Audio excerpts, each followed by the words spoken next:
মাওলানা M Yasir Arafat, আপনার কাছে যে আপনি যদি আমাদেরকে বলতেন এই যে মাসগুলোর মধ্য থেকে যে আমরা দিন আসে, এই দিনেরও তো আলাদা ফজিলাত রয়েছে, তাই না? তো এই দিনের ফজিলাত, এক এক দিনের এক এক ফজিলাত, আপনি যদি এই সম্পর্কে কিছু বলতেন। তো সম্মানিত সঞ্চালক, আপনাকে অসংখ্য ধন্যবাদ। দেশ টিভির পর্দায় যারা আমাদের দেখতেছেন দর্শকদের উদ্দেশ্যে বলবো যে মাসের মধ্যে এবং একটা বিষয় গণনা করা হয়েছে, প্রত্যেকটা মাসকে আবার সাপ্তাহিকভাবে ডিভাইডেড করা হয়েছে। এখানে যদি আমরা দেখতে পারি সপ্তাহের ভিতরে সবচেয়ে একটা গুরুত্বপূর্ণ দিন হলো পবিত্র জুমাবার। অবশ্য আমাদের এ ব্যাপারে বর্তমান মুসলমানদের বেশিরভাগই দেখা যায় যে আমরা এই দিনটাকে ছুটি পাওয়ার পরেও অবহেলায় কাটাই। তো এই জুমাবারটা হচ্ছে সবচেয়ে গুরুত্বপূর্ণ দিন। আল্লাহ পাক রব্বুল আলামিন এই জুমাবার সম্পর্কে একটা সূরাই নাজিল করে দিয়েছেন, সূরা জুমা। জি, আপনি ধরতে পেরেছেন, ধন্যবাদ।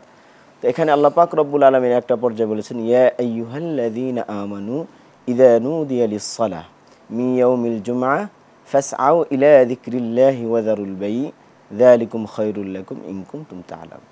আল্লাহ পাক এখানে বলেছেন ঈমানদারকে উদ্দেশ্য করে বলেছেন যে তোমাদের সামনে যখন শুক্রবার তথা জুমার আজান হয়ে যায়, তোমরা তোমাদের সকল কার্যক্রম, কেনাবেচা, লেনদেন, হাট বাজার সব বন্ধ করে দাও। যদি তোমরা মানো তাহলে এটা তোমাদের জন্য উপকার হবে, তোমরা উপকৃত হতে পারবে এটা থেকে। অতএব জুমার দিনকে যদি আমরা গুরুত্ব দিই, এই দিনটাকে আমরা যদি মূল্যায়ন করি, আমাদের জীবন এবং পাথে অনেক সুন্দর হবে।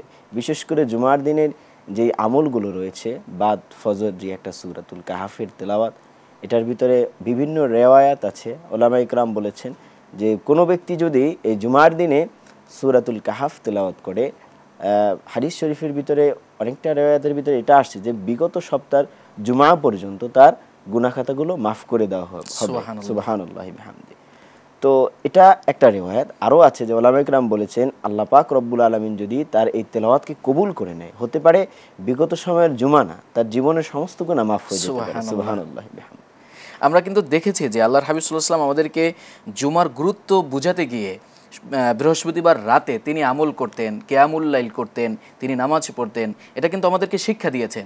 এবং আমরা দেখেছি যে সাহাবায়ে কেরাম রিদওয়ানুল্লাহি তাআলা আলাইহিম আজমাইন, তারা যখনই জুমাবার পেতেন তারা সমস্ত কাজ থেকে বিরত হয়ে যেতেন, এরপরে তারা জুমার জন্য প্রস্তুতি নিতেন, তাই তো? জি। এবং এটা সহিহ বুখারী বর্ণনায় হযরত আবু সাঈদ খুদরি রাদিয়াল্লাহু তাআলা আনহু হতে বর্ণনা হয়েছে, রাসূল করিম সাল্লাল্লাহু আলাইহি ওয়াসাল্লাম বলেছেন যে জুমাবারে যেন প্রত্যেক প্রাপ্তবয়স্ক লোক গোসল করে, পবিত্রতা অর্জন করে, যাতে করে তার মানুষ যখন পবিত্রতা অর্জন করে, গোসল করে, তার শরীর মন উভয়টাই ফ্রেশ থাকে, যাতে করে জুমার নামাজটা সে সানন্দে আগ্রহের সহিত সে পালন করতে পারে। জি মুহতারাম, আপনাকে অসংখ্য ধন্যবাদ।